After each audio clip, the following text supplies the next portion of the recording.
Hello everyone, welcome back to Golumolu Riyaz blog. আবারও আজকে চলে এসেছি একটা অন্যরকম দুর্দান্ত স্বাদের রেসিপি নিয়ে। খুবই টেস্টি কিন্তু খুবই সাধারণ, ঘরোয়া সামান্য কিছু উপকরণ দিয়ে তোমরা বানিয়ে নিতে পারো এত সুস্বাদু একটা ডিমের তরকারি। হ্যাঁ, ডিম কষা বা ডিমের ঝোল তোমরা কিন্তু সবাই জানো বানাতে, তবে এটা একটু অন্যরকমভাবে। আশা করছি বানালে অবশ্যই ভালো লাগবে।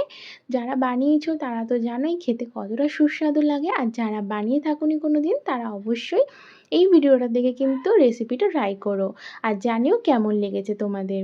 তো চলো এবার রেসিপিটা শুরু করছি। প্রথমে নিয়েছিলাম 4টে হাঁসের ডিম এবং 3টে মুরগির ডিম। 4টে হাঁসের ডিম থেকে 3টে হাঁসের ডিম আর আলু দিয়ে সেদ্ধ করতে বসিয়েছিলাম।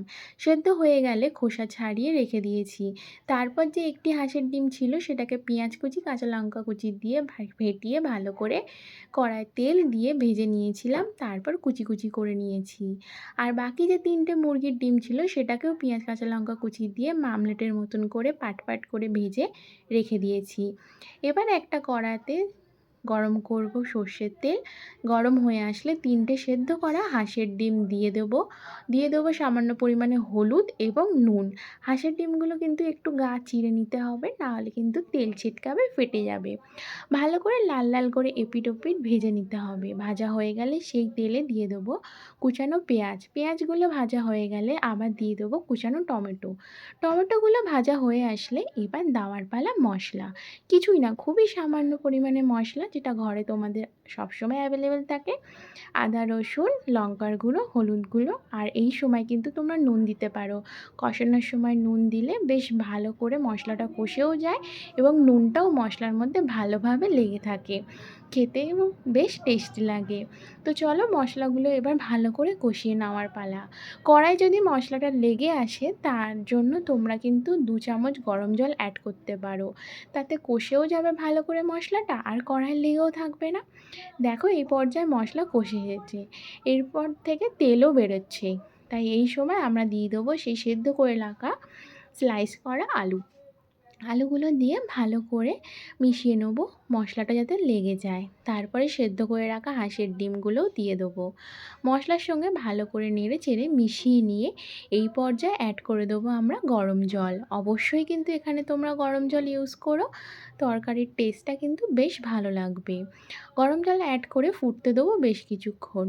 ঝোলটা ফুটে আসলে ওপর দিয়ে সেই ভাজা মুরগির ডিম এবং কুচি করে রাখা ভাজা হাঁসের ডিমটা ছড়িয়ে দেবো, দিয়ে আরও মিনিট 5 ফুটতে দেবো। ফুটে আসলে ওপর দিয়ে এই পর্যায়ে নুনটা চেক করে তোমরা অবশ্যই নুন দিয়ে দিও যদি লাগে। তারপরে কুচানো কয়েকটা কাঁচা টমেটো দিয়ে সব শেষে গরম মশলা দিয়ে রান্নাটা শেষ করব। এই পর্যায়ে আমার হাঁসের ডিমের তরকারি কিন্তু একদম রেডি। তোমরা অবশ্যই ট্রাই করো, বিশ্বাস করো দুপুরে কিন্তু এক্সট্রা ভাত যে খাবে। তো চলো রান্না তো কমপ্লিট, আমিও বসে পড়েছি ভাতের প্লেট নিয়ে, তার সাথে গন্ধরাজ লেবু। আর বাইরের ওয়েদারটা দেখতেই পাচ্ছ, বৃষ্টি বৃষ্টি ওয়েদার। এই ওয়েদারে বেশ জমে গিয়েছিল। কিন্তু তোমরা কিন্তু অবশ্যই জানিও কারা কারা ট্রাই করেছো এই রান্নাটা। আমি তো বেশ তৃপ্তি করে খেয়েছিলাম, লেবু চিপে গরম ভাতে, সাথে হাঁসের ডিম মুরগির ডিম ভাজা, একদম দুর্দান্ত স্বাদের একটা তরকারি হয়েছিল।